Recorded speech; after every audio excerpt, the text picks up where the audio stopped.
In this video, I'm going to go over type and the character window, just as a way to be able to edit some of your text to make it more unique and just working with text in general. So for example, when I want to create a new piece of text, I can go to the text option over here in our toolbar, and that is going to allow me to create horizontal text by default. And right now I have a couple of settings that are already preset just based on what I was working on before.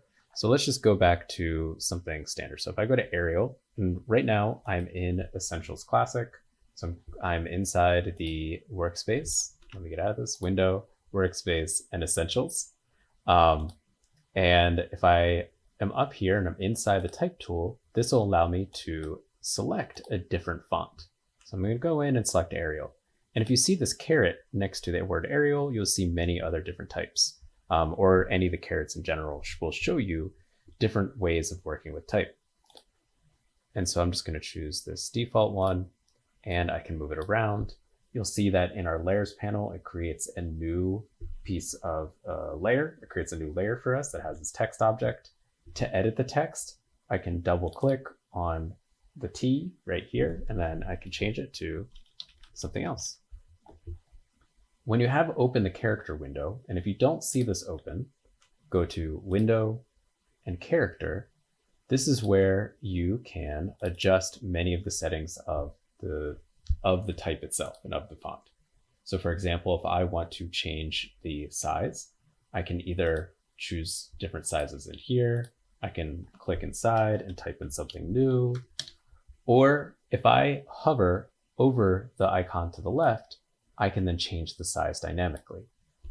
I can also do Control T on my text, Control T, and that will allow me to change it dynamically as well. Now, if you want to change the amount of tracking in my word, and right now my word has an increased amount of tracking, I am going to set it back to 0. And if I want to increase the letter spacing, right, the amount of space between each letter, equally, I can adjust this. So if I want it to be a little bit longer or really tight and close together and scrunched, you can change it here. The default will be 0. If I want to change the kerning, the amount of space between each letter, so let's change this to something like wave, right? If I wanted to change the amount of space between these two letters, then I can go to the kerning option, which is here. And this is going to change the space wherever your cursor is. So if I increase the amount of space here, it's going to move it between these two. If I put it here, it's going to increase the amount of space in between here and here. Or if I go negative, it's going to decrease it. So you can adjust these to make them however you'd like. Maybe I want something that's really close together. Maybe I want these to overlap almost. And I'm going to put my cursor here, bring this way back. This is where you could use Illustrator and really just, actually adjust how these are. This gets a little bit wonky, but that's totally fine. You're allowed to play around. Cool. So let's reset that. I'm going to reset this back to 0, select everything. Let's just set this back to 0. Optical, or metrics. And if you want to adjust the letter spacing or you want to adjust the sort of different characters, let's do lowercase to start out. Highlight everything. You can change it to be bold. You can change it to be italics, to uppercase, little uppercase. So notice that even though these were lowercase, they go to little uppercase when I choose this option. You could have subscript. So if I want the V and the E to be superscript, or now subscript to go below, or underlined, or strike through. So we've got a ton of options inside here. Now, say you have multiple elements, multiple lines underneath, and you want to change the leading on all of these. That's where you'll see, if you don't see it here, make sure that you have the option here. It's right here. This will increase the amount of spacing between each line.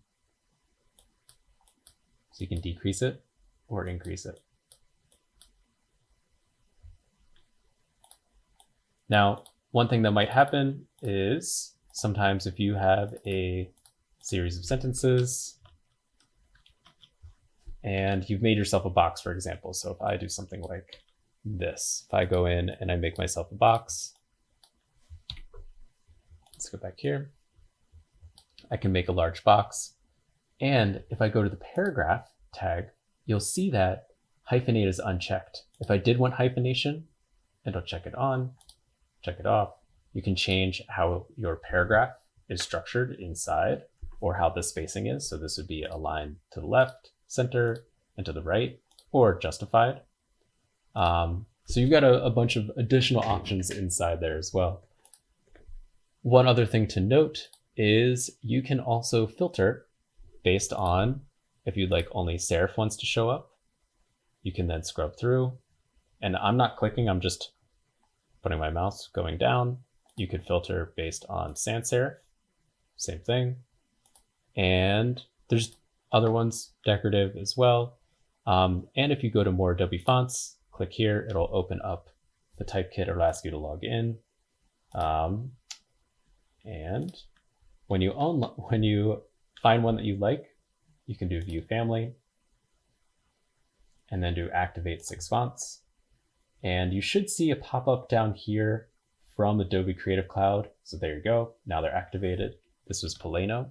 So I can come back here and search Polano. Oh, but I only have decorative.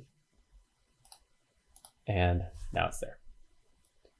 So you've got a lot of play in terms of how you can approach this. And anytime you want to make a new layer, you can also just do Option, drag this down. I've got duplicates. These work the same, holding down Option as well. These work in the same way that shapes do. So if you wanted to skew it or Command T and manipulate it around, you can do that as well. You've got a ton of options. The one other thing you can do is you can also do vertical text. So I'm just going to drag these to the trash. If I click and hold on my type tool, you can do vertical type tool. And then it'll click and invisible cities. So if you want to have text on your spine that goes vertical, this is one of the other ways to do it. And that looks pretty nice.